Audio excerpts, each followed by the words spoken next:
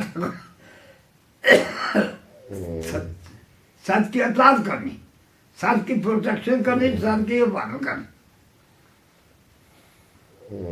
ہوا گیا جی, اس سائل نے پوچھا خادم نبی اللہ سے, جناب اس ٹوپی میں کیا صلاحیت ہے, اس میں کیا صفت ہے, آپ اس جنگ میں جنگ لوگ اپنی جانوں کی پڑی ہوئی ہے,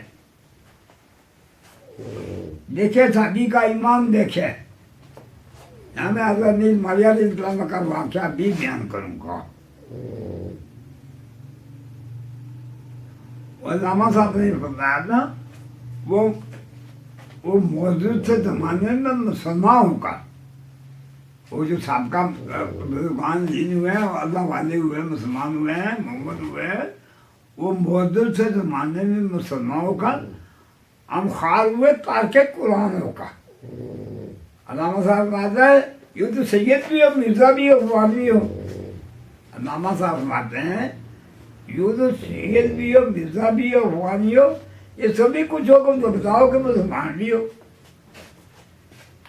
علامہ صاحب فرماتے ہیں مجھے اللہ نے فرمایا کہ محمد سے تو نے وفات ہم تیرے. اے علامہ اقبال, کہ محمد سے وفات نے تو ہم تیرے, ہم تیرے. یہ جہاں چیز ہے کیا لوہو قلم تیرے, یہ جہاں چیز ہے کیا لوہو قلم تیرے. پھر علامہ صاحب نے فرمایا ہے شکوہ جواب شکوہ میں فرماتے ہیں قوت عشق سے پس کو باندھا کر دے, قوت عشق سے پس کو باندھا کر دے, بہر میں اس پر محمد سے ازادہ کر دے. نبی پاک کے اس نگرانی کی برکت سے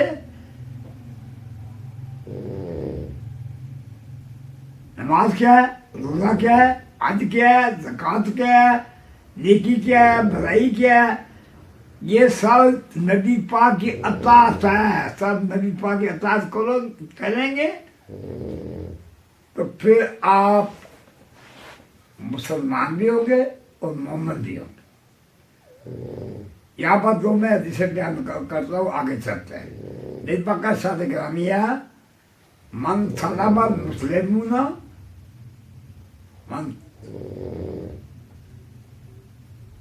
مسلمان وہ ہے المسلم من سلم المسلمون من لسانه ویدیه, مسلمان وہ ہے جس کے ہاتھ سے, جس کی زبان سے دوسرے مسلمان جو ہے وہ محفوظ ہے. یہ مسلمان کی تعریف سے کہا جاتا ہے. مومن کی تعریف کیا ہے؟ اب یہ دیکھنا ہے مومن کون ہے, مسلمان کون ہے. مسلمان کا لفظ جو ہے کس پر اطلاق ہوتا ہے, کس پر منطبق ہوتا ہے, اور مومن کا لفظ جو ہے کس پر منطبق ہوتا ہے, اس کا وہ چشمہ ہوتا ہے. نبی پاک کے فرمان کے مطابق اب ان دونوں الفاظوں کا جو ہے وہ اس کو بیان کرتے ہیں. ایک تو نبی پاک نے المسلم من سلم المسلمون من لسانه ویدیه, مسلمان ہوا ہے جس کے ہاتھ سے زبان سے کوئی دوسرا مسلمان جو ہے وہ نقصان نہ کھائے. اور دوسرا فرمایا لا یؤمن احدکم, کتنی مختصر تری اور جامع تری, کتنی مختصر تری جامع تری تشریح نبی پاک فرمائے. سرکار نے اپنے صحابہ کرام کو, مسلمانوں کو کوئی ایسی باتوں میں نہیں دیا, ایسی باتوں میں نہیں کہ جس سے وہ ان کو اسلام کی سمجھنا ہے. حضرت علی مرزا شیری کا خدا کا قول ہے, بڑا فائدہ چیز ہے. علی مرزا شریف خدا فرماتے ہیں لوگوں کو ان کے عقول کے مطابق کلام کرو, لوگوں سے